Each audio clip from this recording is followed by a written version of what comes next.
వెళ్తుంది చూడండి. అలా వెళ్ళి ఐఎన్ఎస్ విక్రాంత్ ఏం చేసిందంటే డైరెక్ట్ బాంబు దాడి చేసింది.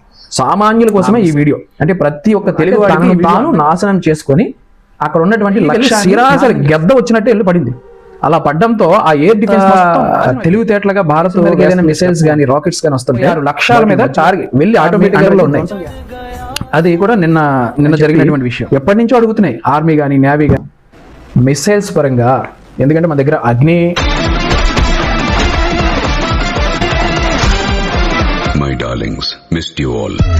అందరికీ చేసిరా మిత్రులారా, నేను మీ కేడియర్. ప్రపంచం మొత్తం ఆశ్చర్యపోతుంది.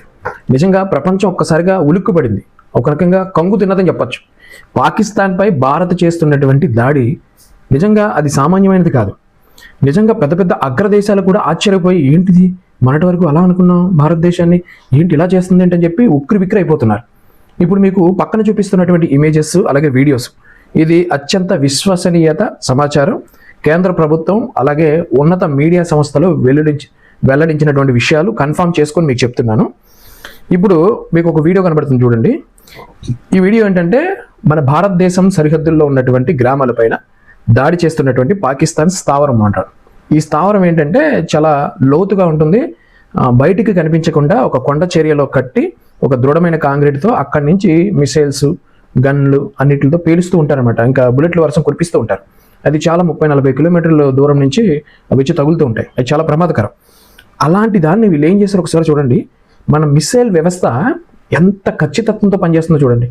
వెళ్తుంది చూడండి. అలా వెళ్ళి కరెక్ట్గా ఏదైతే ఆ స్థావరం ఉందో ఆ స్థావరం లోపలికి వెళ్ళి బొమ్మను పేల్చింది. అంటే ఒకే ఒక్క మిసైల్తో అసలు ఎలాంటి వేస్టేజ్ లేకుండా డైరెక్ట్గా వెళ్ళి పడేలోని పేల్చేసరికి అక్కడ ఏమైందంటే మొత్తం అక్కడ లోపల ఉన్నటువంటి పాకిస్తాన్ సైనికులు ఆ స్థావరం మొత్తం కుప్పకూలిపోయింది. ఇంకా అక్కడి నుంచి రాదు. అలాంటివి ఒక 4-5 స్థావరాలు కూల్చేశారనమాట మన భారతీయులు. ఎంత అద్భుతమైన టెక్నాలజీ అండి. వాళ్ళు ఒక 500-600 బుల్లెట్లు పేలుస్తూనే ఉన్నారు. చిన్న స్థితికి మిసైల్స్ అన్ని వేస్తూనే ఉన్నారు. అవి ఎక్కడ పడితే అక్కడ పడుతున్నాయి, ఏదో గుడ్డెద్దులు సీల్లో పడినట్టు. కానీ మన వాళ్ళు వేసింది ఒకే ఒకటి ఎలా పేల్చిందో చూడండి. ఇంకొకటి చూడండి, ఇది పాకిస్తాన్లోని అత్యంత ప్రధానమైన పోర్ట్ అనమాట. ఇప్పుడు విశాఖపట్నం పోర్టు అలాగే ముంబై పోర్టు ఇలాంటి పోర్ట్స్ ఉంటాయి కదా. అంటే అలాంటి ఒక తీర ప్రాంత రక్షణను కల్పించేటువంటి, మన దేశంలోకి సముద్ర మార్గంలో ఎవరైనా వస్తే దాన్ని రక్షణ చేసేటువంటి కొన్ని పోర్టులు ఉంటాయి. అలాంటి పోర్టు నేవీకి సంబంధించినటువంటి ఎన్నో ఆయుధాలు అలాగే వాహనాలు, ఎయిర్ డిఫెన్స్ సిస్టమ్తో పాటు కొన్ని రకాలైనటువంటి జెట్ విమానాలు ఉంటాయి, అంటే ఫైటర్ జెట్స్ ఉంటాయి అన్నమాట. అలాంటి ఒక కీలకమైన పోర్టు కరాచీ పోర్టు. పాకిస్తాన్కి గుండెకాయ లాంటిది కరాచీ పోర్టు. అయితే ఇక్కడ మన దేశంపై దాడి చేయడానికి కొన్ని రకాల ఏర్పాట్లు చేసుకుందనమాట చాలా సీక్రెట్గా. మన ఐఎన్ఎస్ విక్రాంత్ ఇది ఎంత పవర్ఫుల్ అంటే ప్రపంచంలోనే 2వ స్థానంలో ఉంది. ఇది అంత పవర్ఫుల్ ఎందుకంటే దాంట్లో ఎన్నో రకాల యుద్ధ విమానాలను మోసుకెళ్ళడమే కాకుండా ప్రత్యర్థుల నుంచి ఏదైనా దాడి చేస్తే ఒక 4-5 పైలట్స్ వచ్చేసి యుద్ధ విమానాలు వచ్చి ఆ విక్రాంత్ మీద దాడి చేయాలనుకున్నా కూడా అవ్వదు. ఎందుకంటే దాని డిఫెన్స్ సిస్టమ్ అంత బలంగా ఉంటుంది. దాంతోపాటు ఎక్కడికంటే అక్కడికి తీసుకెళ్ళి యుద్ధ విమానాల్ని వాటి మీద బాంబులు వేయగలదాం, అంటే మిసైల్స్ ప్రయోగించగలదు అనమాట. ఇది చాలా ప్రమాదకరమైంది. ఇలాంటిది పాకిస్తాన్ దగ్గర లేదు, కేవలం భారత్ దగ్గర ఉంది. అది కూడా చాలా పెద్ద స్థాయిలో ఉంది. 2 ఉన్నాయి మన దగ్గర. అలాంటి ఐఎన్ఎస్ విక్రాంత్ ఏం చేసిందంటే డైరెక్ట్ ఏదైతే పోర్టు పాకిస్తాన్ కరాచీ పోర్టు, గుండెకాయ లాంటి కరాచీ పోర్టు ఉందో దాని మీద విరుచుకుపడింది. ఒక్కసారిగా కరాచీ పోర్టులో 10 ప్రదేశాల్లో, ఒక దగ్గర కాదు 10 చోట్ల 10 కీలక ప్రదేశాల్లో దారుణమైనటువంటి బాంబు దాడి చేసింది. ఆ మిసైల్ దాడికి మొత్తం పోర్ట్ అంతా ఎలా చల్లాచెదరైపోయిందో చూడండి. ఇది భారతదేశం కేవలం గంట వ్యవధిలో వేసేసింది అనమాట. ఐఎన్ఎస్ విక్రాంత్ ద్వారా చేసినటువంటి ఒక దారుణమైన కోలుకోలేనటువంటి దాడి. మళ్ళీ ఇప్పుడప్పుడే కొన్ని సంవత్సరాల వరకు దాన్ని మళ్ళీ వాళ్ళు తిరిగి నిర్మించాలనే కష్టం. అలాంటి ఒక పోర్ట్ని ధ్వంసం చేసేసింది గంట వ్యవధిలో. చూడండి, ఇవన్నీ చూస్తుంటే అమెరికాకి, పక్కన ఉన్నటువంటి చైనాకి, మొన్న ఏదో కారు కోతలు కూసింది కదా పిల్ల బచ్చ బంగ్లాదేశ్, మేము ఎలా చేస్తాం అది అని కింద గులాబ్ జాములు ఉడికిపోతున్నాయి, వీళ్ళకి తట్టుకోలేకపోతున్నారు, పిచ్చకపోతుంది వీళ్ళకి మైండ్ ఏంటిది అని. ఇంకొకటి చూడండి, ఇది ఇప్పుడు మీకు చూపిస్తున్నటువంటి photo Pakistan air defence system అండి. ఇది చైనా దగ్గర కొనుక్కుంది. ఏంటి, చైనా దగ్గర కొన్ని వేల కోట్ల రూపాయలు ఖర్చు పెట్టి కొనుక్కున్నటువంటి ఎయిర్ డిఫెన్స్ సిస్టమ్, అంటే పాకిస్తాన్కి రక్షణ కవచంగా భావించేటువంటి సిస్టమ్ ఇదే. ఇంతకు మించి వాళ్ళ దగ్గర ఇంకా పెద్ద ఆయుధాలు ఏమీ లేవు. అంటే ఏదైనా యుద్ధ విమానాలు వచ్చి వాళ్ళ మీద దాడి చేస్తుంటే ఇవి వచ్చి వాటిని కూలుస్తాయని నమ్మకం. ఇది చైనా నుంచి కొనుక్కున్నారు. పాకిస్తాన్ నమ్మకం ఇదే ఆశ, ఇదే వాళ్ళు పోరాడగలమని ధైర్యం ఇదే. అయితే ఇది చైనా నుంచి కొనుక్కున్నారు. చైనా మాల్ ఎలా ఉంటుందో మీకు తెలుసు కదా. ఇప్పుడు మనం దీపావళికి కొన్ని చైనా వస్తువులు తెచ్చుకుంటూ ఉంటాం, మందుగులి సామాన్. అవి 10 రకాలు తెచ్చుకుంటే 3 పేలుతాయి, మిగతా 7 తుస్సు అంటే, లేకుంటే అసలు ఎలాగో ఏదో ప్రాబ్లం. అది ఏం చేస్తారో తెలియదు, మార్కెట్ పెంచుకోవడం కోసం ఇలా డూప్లికేట్ ఐటమ్స్ అంతా, చైనా ఫోన్స్, చైనా బాంబులు, చైనా మెటీరియల్, చైనా ప్లాస్టిక్, ఇవన్నీ కూడా తక్కువ రేట్లో, క్వాలిటీ తక్కువలో ప్రపంచానికి అందిస్తూ ఉంటారు. అలాంటి వాళ్ళ దగ్గర వీళ్ళు ఏం చేశారంటే ఒక ఒప్పందం చేసుకొని పాకిస్తాన్ కొనుక్కుంది. అయితే దాన్ని ఏం చేసిందంటే మన భారతదేశం, ఒకసారి చూడండి, ఇది కరాచీలో ఉన్నటువంటి ఒక గ్రౌండ్, క్రికెట్ గ్రౌండ్కి, ఆ కరాచీ నగరం అంటే ఇప్పుడు మన ఇండియాలో హైదరాబాద్, ఢిల్లీ, ముంబై లాంటి నగరాలు ఏవైతే ఉన్నాయో మన భారతదేశంలో, అలాగే పాకిస్తాన్లో కరాచీ అంటే అలాంటి ఒక సిటీ. ఆ సిటీకి రక్షణగా ఈ ఒక ఎయిర్ డిఫెన్స్ సిస్టమ్ పెట్టుకున్నారు, చైనా వాడిది కొన్నది. అయితే మన వాళ్ళు ఏం చేశారంటే చాలా తెలివిగా, ఇప్పుడు మీకు చూపిస్తా, దీని పేరు హరప్ అని చెప్పి ఒక డ్రోన్ అండి ఇది. ఈ డ్రోన్ ఏంటి, మన ఇజ్రాయెల్ తయారు చేసినటువంటి డ్రోన్. అయితే ఇజ్రాయెల్ నుంచి మనకి ఇజ్రాయెల్కి ఉన్నటువంటి ఒక అన్యోన్య ఒక మంచి సంబంధాల ద్వారా ఆ ఇజ్రాయెల్ డ్రోన్స్ మనకి ఇచ్చింది అనమాట. అంటే డబ్బు తీసుకునే ఇచ్చింది, మనం కొనుక్కున్నాం. దీని అవసరం మనకు ఉందని మనకు తెలుసు, ఏది పడితే అది కొనదు భారత్, ఏదో అవసరమైనది బాగా కొంటది. ఇది కొనేటప్పుడు ఎందుకు దీంతో అవసరమా అని చెప్పి అనుకున్నారు. తీరా చూస్తే ఇది చాలా తక్కువ ఖర్చులో మీకు ఆత్మాహుతి దాడి అంటే తెలుసు కదండి, ఆత్మాహుతి దాడి. ఇప్పుడు నేను ఇవన్నీ ఎందుకు చెప్తున్నానంటే, మీడియా సంస్థలు వాడేటువంటి ఆ పదాలు, లేకుంటే ఇంటర్నేషనల్ మీడియా చెప్పేటువంటి భాష, ఇదేంటి యుద్ధం ఏంటో అసలు తెలియని వాళ్ళు, సామాన్యులకి నేను చెప్పేటువంటి విషయాలు అర్థం అవడం కోసం క్లారిటీగా చెప్తున్నాను అనమాట. సామాన్యుల కోసమే ఈ వీడియో, అంటే ప్రతి ఒక్క తెలుగువాడికి ఈ వీడియో అర్థం కావాలి, అసలు యుద్ధం అంటే ఏంటి, మనం ఏం చేసామో అర్థం కావాలి, అందుకని చెప్తున్నాను నేను. అయితే ఈ డ్రోన్ పేరు హరప్. ఇది ఏం చేస్తుందంటే ఆత్మాహుతి దాడిలాగా, అంటే ఉగ్రవాదులు దాని బాడీ మీద బాంబులు కట్టేసుకొని జనాల్లోకి వెళ్ళి పేల్చేసుకొని చచ్చిపోతాడు కదా, అక్కడ ఉన్నటువంటి వాళ్ళు చంపేస్తారు కదా, ఆత్మాహుతి దాడి అంటారు అన్నమాట ఇది. అలాగే ఇది ఆత్మాహుతి డ్రోన్ అనమాట. అర్థమైందా? ఆత్మాహుతి డ్రోన్ అంటే తనను తాను నాశనం చేసుకొని అక్కడ ఉన్నటువంటి లక్ష్యాన్ని నాశనం చేస్తుంది. అర్థమైందా మీకు? ఇది రాడార్ వ్యవస్థకి దొరకదు, ఎందుకంటే చాలా పైన ప్రవహిస్తుంది, అంటే ఎంతో ఎత్తులోకి వెళ్ళి, అంటే గ్రద్ద ఎలా వెళ్తుంది కదా, అలా వెళ్ళి తన లక్ష్యం దొరకగానే, తన టార్గెట్ దొరకగానే, వేట దొరకగానే ఇలా వచ్చి సప్పమని వచ్చేస్తుంది గద్ద. ఎప్పుడైనా చూసుంటారు కదా, అలాగే దేని పైకి వెళ్ళి అక్కడి నుంచి తన టార్గెట్ ఫిక్స్ అవ్వగానే డైరెక్ట్ వెళ్ళి కింద పడివేళ్ళు పేల్చుతాయి, అంటే ఏది ఉంటే అది ధ్వంసం చేస్తుంది. అటువంటి ఈ యొక్క ఎయిర్ డిఫెన్స్ సిస్టమ్ దాని మీద వెళ్ళి పడిందండి, దాని మీద పడింది. చూడండి, వీడియో చూడండి, పైకి వెళ్ళి సిరాసరి గద్ద వచ్చినట్టే వెళ్ళి పడింది. అలా పడ్డంతో ఆ ఎయిర్ డిఫెన్స్ మొత్తం నాశనం అయిపోయింది. దీనివల్ల కేవలం ఈ ఎయిర్ డిఫెన్స్ సిస్టమ్ నాశనం అవడం ద్వారా 1600 కోట్లు నష్టం. అర్థమైందా? 1600 కోట్లు పాకిస్తాన్కి ఈ చిన్న డ్రోన్ నష్టం చేసేసింది. ఇలా ఒకటి కాదు, ఈ రోజు ఉదయానికి చెప్పింది ఏంటంటే 3 ఎయిర్ డిఫెన్స్ సిస్టమ్ని ఈ యొక్క హరప్ అనే ఇజ్రాయెల్ నుంచి తెచ్చుకున్నటువంటి ఈ యొక్క డ్రోన్, ఆత్మాహుతి డ్రోన్ నాశనం చేసింది. అంటే ఎన్ని వేల కోట్ల నష్టమో చూడండి. ఎంత తెలివితేటలుగా భారత్ వేస్తుంది స్టెప్ అంటే, అద్భుతమైన లక్ష్యాల మీద చేస్తుంది. ఇప్పుడు ఇంకొకటి చూపిస్తే చూడండి, నిన్న వీళ్ళు తట్టుకోలేక మన భారతదేశాన్ని ఏదోలాగా, ఎందుకంటే 9 చోట్ల మన భారతదేశం దాడి చేసింది మొన్న, ఆపరేషన్ సింధూర్ అని. ఒకసారి ఆ వీడియో చూడండి. వేస్తే టార్గెట్ ఇంకా అక్కడి నుంచి పెటాపంచులు ఎవడో తప్పించుకోవడం లేదు, ఎంత పెద్ద భవనం అయినా దాన్ని కూల్చేసాక మళ్ళీ వస్తున్నాయి. అంత పర్ఫెక్ట్ టార్గెట్తో వేస్తుంటే జనాలు పరుగులు పెడుతున్నారు చూడండి. అయితే తట్టుకోలేక మేము కూడా చేసేస్తామని చెప్పేసి వీళ్ళు ఏం చేశారు, మనం 9 చోట్ల దాడి చేస్తే వీళ్ళు సుమారు 100-200లకు పైగా మిసైల్స్ వదిలేశారు మన మీద. మిసైల్స్ వదిలేసి భారతదేశంలో ఉన్నటువంటి సైనిక వ్యవస్థ నాశనం చేద్దామని వేసారు వాళ్ళు. అయితే మన వాళ్ళు ఏం చేశారో తెలుసండి, ఒకసారి వీడియో చూడండి, ప్లే చేస్తుంది. పాకిస్తాన్ నుంచి ఎట్లా వస్తున్నాయి చూడండి, మిసైల్స్, డ్రోన్స్, ఇవన్నీ వస్తున్నాయి, యుద్ధ విమానాలు వస్తున్నాయి. కానీ మన దగ్గర ఉన్నటువంటి S-400 ఏంటండి, S-400 అని చెప్పి ఒక రక్షణ వ్యవస్థ మనం రష్యా నుండి కొనుక్కున్నాం. ఇది కొనుక్కున్నప్పుడు ఒక్కొక్క ఎయిర్ డిఫెన్స్ సిస్టమ్ మనకి $1 బిలియన్ అనమాట, $1 బిలియన్. అప్పుడు రష్యా నుంచి మనం కొనుగోలు చేసినటువంటి ఈ S-400 అనే ఎయిర్ డిఫెన్స్ సిస్టమ్ ఒక రక్షణ కవచం అనమాట. మన దేశం మీదకి ఏదైనా మిసైల్స్ కానీ రాకెట్స్ కానీ వస్తుంటే వాటి మధ్యలోనే కూల్చేస్తుంది. 600 కిలోమీటర్లు అవతల ఉన్నటువంటి లక్ష్యాన్ని ఇది చూడగలదు.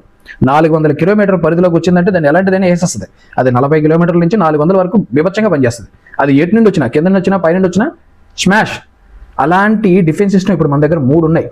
ఈ 3 ఏంటంటే మన భారతదేశ సరిహద్దులో, ఒకటి చైనాకి పెట్టింది, 2 ఏమో పాకిస్తాన్కి గురిపెట్టి ఉంచిందనమాట ప్రస్తుతం.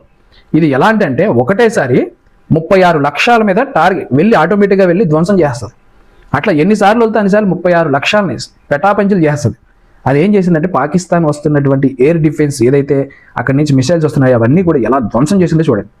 అప్పుడు పాకిస్తాన్ మనం రష్యా నుంచి ఇది కొనుగోలు చేస్తున్నప్పుడు మన దేశంలో ఉన్నటువంటి కాంగ్రెస్ పార్టీ తదితర పార్టీలు ఏం చేసినాయంటే అంత డబ్బులతో ఎందుకు కొంటున్నారు మీరు, అంత లాస్ ఎందుకు మనకి, దీనివల్ల ఉపయోగం ఏంటి, పేదలకు అన్నం పెట్టచ్చు కదా, పాలు తాగిచ్చచ్చు కదా అని చెప్పి ఏదో కటింగులు దొబ్బారనమాట ఇల్లు. అంటే ఇల్లులు కట్టించచ్చు కదా, పేదలకి ఉచితంగా రేషన్ పంచొచ్చు కదా అని చెప్పి ఎన్ని వాగుడంటే అని వాగుడు వాగారు.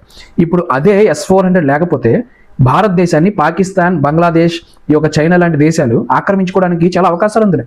దేశం అనేది లేకపోతే తిండి ఎక్కడి నుండి వస్తుంది, మనకి రక్షణ ఎక్కడ ఉంటుంది. అది మోదీ గారు నిజంగా ఇలాంటి నిర్ణయాలు తీసుకొని సరైన సమయంలో వాడడం ద్వారా, ఎక్కడ డబ్బు ఖర్చు పెట్టాలో, ఏ ఆయుధం కొనాలో ఆచి చూసి కొనడం ద్వారా. ఇప్పుడు రఫేల్స్ వచ్చినాయి, ఎంత అడవిడి చేశారు. రఫేల్స్ ఫైటర్ జెట్లలో అన్యాయం జరిగిపోయింది, ఎక్కువ డబ్బులు కొనేశారు, ఇదేదో గూడు పొట్టాన్ని జరిగిపోయిందని పార్లమెంట్లో ఏడ్చేశారు కదా ఈ కాంగ్రెస్ పార్టీ, రాహుల్ గాంధీ, వీళ్ళందరూ కూడా, ఈ సెక్యులర్ విధవులందరూ కూడా. అయితే ఆ రఫేల్ జెట్స్ ఈ రోజు మనకి ఒక ధైర్యాన్ని ఇస్తున్నాయి. ఆ ధైర్యం ఏ స్థాయిలో అంటే డైరెక్ట్గా పాకిస్తాన్ భూభాగంలోకి వెళ్ళి వేసేస్తున్నాయి అనమాట. ఇప్పుడు మీకు ఇంకొకటి చూపిస్తాను చూడండి. ఇది ఏదైతే S-400 ఇప్పుడు 3 మన దగ్గర ఉన్నాయి, ఇంకా మిగిలినవి కూడా వస్తాయి. ఇప్పటి వరకు మన భారతదేశం 12 డ్రోన్లు అనమాట, అత్యంత ఖరీదైనటువంటి 12 డ్రోన్లని పాకిస్తాన్కి సంబంధించినటువంటి కూల్చేసాం. 12 డ్రోన్లు, అలాగే 8 మిస్సైల్స్. అంటే అది కనుక భారతదేశ భూభాగంలో పడితే భారీ నష్టాన్ని చేస్తుందన్నమాట. మామూలు చిన్న చిన్న మిసైల్స్ కాకుండా భారీ నష్టాన్ని చేకూర్చేటువంటి ఆ 8 మిసైల్స్ని మన భారతదేశం మధ్యలోనే కూల్చేసింది. అంటే మన భారతదేశం బోర్డర్ కూడా రానివ్వలేదు. అయితే 3 ఫైటర్ జెట్లు ఏంటంటే 3 ఫైటర్ జెట్లని నాశనం చేసింది.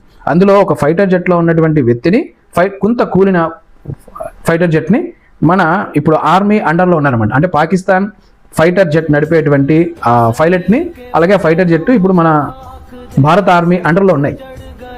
అది కూడా నిన్న జరిగినటువంటి విషయం. ఒక ఫైటర్ జెట్టు ఎంత ఉంటుందో తెలుసా అండి అంచనా విలువ? అమెరికా అత్యంత సమర్థవంతమైన 5వ తరం ఫైటర్ జెట్ అంటే యుద్ధ విమానాన్ని 2500 కోట్లు అని ఒక అంచనా. అంటే వాళ్ళు తయారు చేయడానికి, వాళ్ళు బయటికి అమ్మడానికి అది ఇంకా ఎక్కువ తీసుకుంటారు. ఎందుకంటే దాని ఎలిమెంటే 4 కోట్లు 5 కోట్లు ఉంటుందంట. అది బయట వ్యాపారం, మనం తయారు చేసిన దానికంటే బయట అమ్మడం ఇంకా ఎక్కువ ఉంటుంది కదా. అలాగా 4వ తరం 3వ తరం ఫైటర్ జెట్లు అంచనా చూసుకుంటే 600 కోట్ల నుంచి 1000 కోట్లు ఉంటుంది ఒక్కొక్కటి. ఇప్పుడు పాకిస్తాన్ దగ్గర ఉన్నటువంటి ఫైటర్ జెట్లు 600 నుంచి 1000 కోట్ల వరకు ఉంటాయి ఒక్కొక్కటి. అలాంటి 3 విమానాలని మనం కూల్చేసాం. ఒకటి మన దగ్గరికి ఉంది ఆల్రెడీ, సగం శకలాలతో మన దగ్గర ఉంది. అంటే చూడండి ఎంత భారీ నష్టాన్ని. ఒక పక్క పోర్టు, ఓ పక్క ఏమో ఎయిర్ డిఫెన్స్ సిస్టమ్, ఇంకో పక్క ఏమో ఉగ్రవాద స్థావరాలు, ఇంకో పక్క ఏమో ఈ మొత్తం ఈ డ్రోన్లు, ఇవన్నీ కూల్చేయడంతో పాటు ఎదురుదాడి చేస్తున్నాం. మన ఆర్మీ ఎంత ఎంజాయ్ చేస్తున్నారు ఒకసారి వీడియో చూడండి. వాళ్ళకి చాలా కాలంగా అంటే చేతిలో ఆయుధాలు ఉన్నాయి. ఈ తొకడా పాకిస్తాన్కి మనం భయపడేది ఏంటి, ఒక్కసారి మాకు అవకాశం ఇవ్వండి అని చెప్పి ఎప్పటి నుంచో అడుగుతున్నాయి. ఆర్మీ కానీ, నేవీ కానీ, ఈ యొక్క ఎయిర్ ఫోర్స్ కానీ అడుగుతున్నాయి. ఒక్క అవకాశం, ఒక్క 2 గంటలు మమ్మల్ని వదిలేండి, ఒక్క 2 గంటలు మమ్మల్ని వదిలేండి, మేము చూసుకుంటాం ఎప్పటి నుండి అడుగుతున్నారు. కానీ మన భారత రాజ్యాంగం, మన భారతీయ శాంతి కామక దేశం కాబట్టి వద్దు మనం చేయొద్దు, వాడు పాప నాడే పోతాడని వదిలేస్తున్నాం. ఈరోజు మోదీ గారు ఏం చేశారంటే వాళ్ళకి ఫుల్ ఫ్రీడమ్ ఇచ్చేశారు. మొన్న చూశారుగా, ఆ ఫుల్ ఫ్రీడమ్ వల్ల ఈ ఆర్మీ ఉత్సాహంతో ఎవరు ఎక్కడ ఎలా ప్లాన్ చేయాలో చూసుకొని అక్కడ వేసేస్తున్నారు అంతే. ఇది విచిత్రమైన ఏంటంటే త్రివిధ దళాలు అని చెప్పేసి మన భారతదేశానికి, అంటే గాల్లో పోరాడేటువంటి ఎయిర్ డిఫెన్స్ సిస్టమ్, అలాగే ఫైటర్ జెట్స్, అలాగే కింద నేల మీద చేసేటువంటి సైనికులు, ఇంకా ట్యాంకర్స్ వంటి వగేరా మొత్తం, అలాగే సముద్రంలో ఉండి దాడి చేసేటువంటి నేవీ, ఇదంతా ఈ 3 కలిసి 3 వ్యవస్థలు కలిసి అక్కడ ఏమవుతుందంటే ఒక దారుణమైన దాడి చేస్తున్నాయి. ఆ దాడికి తట్టుకోలేక ఇప్పటికే పాక్ ప్రధానమంత్రి, అలాగే కొన్ని రోజుల క్రితమే పాక్ సైనిక అధికారి, మొత్తం పాకిస్తాన్కి ఒక నెంబర్ 1గా ఉన్నటువంటి సైనిక అధికారి ఎవరైతే ఉన్నారో అతను ఆల్రెడీ జంప్ అయిపోయాడు, కనబట్ల. అలాగే ఒక దారుణమైనటువంటి ఉగ్రవాది, పాకిస్తాన్లోనే పెద్ద ఉగ్రవాది కనబట్ల. ఇప్పుడు ఎవరైతే పాకిస్తాన్ ప్రధాని ఉన్నాడో అతను కూడా కనబట్లేదంట. ఎందుకంటే నిన్న పాకిస్తాన్ ప్రధానికి చాలా ఒక 2 కిలోమీటర్ల దూరంలో ఒక దాడి చేశారు మన వాళ్ళు. దాని దెబ్బకి తీసుకెళ్ళిపోయారు అనమాట. పొరపాటున ఇక్కడికి వచ్చి చేసేస్తారేమో, వాళ్ళు కావాలని ఆగుతున్నారేమో అని చెప్పి అతను కూడా అండర్ గ్రౌండ్లోకి పంపించేశారు. ఇట్లా ఎంత ఖచ్చితత్వం జరుగుతుందంటే ఒకసారి చూడండి ఎలా పరుగులు పెడుతున్నారు, ఎలా పడుతున్నాయో బాంబులు. అంటే మన భారతదేశం మిసైల్స్ పరంగా, ఎందుకంటే మన దగ్గర అగ్ని సిరీస్ ఉన్నాయి, అగ్ని 1, 2, 3, ఈ అగ్ని 5 అయితే ఏకంగా పాకిస్తాన్లో ఉన్నటువంటి ప్రతి నగరాన్ని కూడా టార్గెట్ చేయగలదు. మన దగ్గర మనం సొంతంగా తయారు చేసుకున్నటువంటి మిసైల్స్ అగ్ని, అలాగే బ్రహ్మోస్. ఈ బ్రహ్మోస్ మిసైల్స్, అగ్ని మిసైల్స్ అనేది ఈ చూస్తేనే పాకిస్తాన్కి కానీ చైనాకి కానీ గజ్జలు అణుకుతాయి. ఎందుకంటే ఇది 5,000, 6,000, 7,000 కిలోమీటర్ల లక్ష్యాలని ఛేదించగలం అనమాట. అంటే ఖండాంతర క్షిపణి అంటారు దీన్ని. అంటే మన ఖండాలు దాటి మళ్ళీ దాడి చేయగలం ఖచ్చితత్వంతో. అలాంటి అప్గ్రేడెడ్ మోడల్ క్షిపణులు మన భారతదేశం తయారు చేసుకుంది. దాంతోపాటు ఎన్నో డ్రోన్లు, రక్షణ వ్యవస్థ, ఇంకా మీకు తెలుసు కదా, మనం ఉపగ్రహాలని మనమే సొంతంగా పంపించుకొని ఒక రక్షణ వ్యవస్థని మనమే తయారు చేసుకున్నాం ఖచ్చితంగా. దాంతోపాటు మన హెలికాప్టర్స్ని తయారు చేసి చిన్న చిన్న దేశాలకు కూడా మనం సుమారు 30 దేశాలకు పైగా మనం తయారు చేసినటువంటి ఆయుధ సంపత్తిని అమ్ముతున్నాం కూడా. అలాంటి స్థాయిలో ఉన్నటువంటి భారతదేశంతో పెట్టుకోవడం అంటే అది కొరువుతో తలగొక్కోవడమే. కానీ విచిత్రకరమైన విషయం ఏంటంటే ఇంతవరకు ప్రపంచానికి చెప్పనటువంటి ఆయుధాలు బయటకు తీస్తుంది ప్రపంచం. ఈ చైనా, రష్యా, ఈ యొక్క జపాన్, మళ్ళీ అమెరికా లాంటి దేశాలు ఆశ్చర్యపోవడానికి కారణం ఏంటంటే, ఊరి అమ్మ ఇది మిత్ర దేశం అయింది కానీ సరిపోయింది, కానీ శత్రు దేశం అయితే మనకు దోలు తీర్చేద్దును దేశం అని చెప్పి ఆశ్చర్యపోతున్నారు. ఎందుకంటే ఎవరికి ప్రపంచానికి చెప్పనటువంటి ఆయుధాలు ప్రయోగిస్తుంది. ఏ ఆయుధంతో ప్రయోగించిందో అర్థం కావట్లేదు వాళ్ళకి.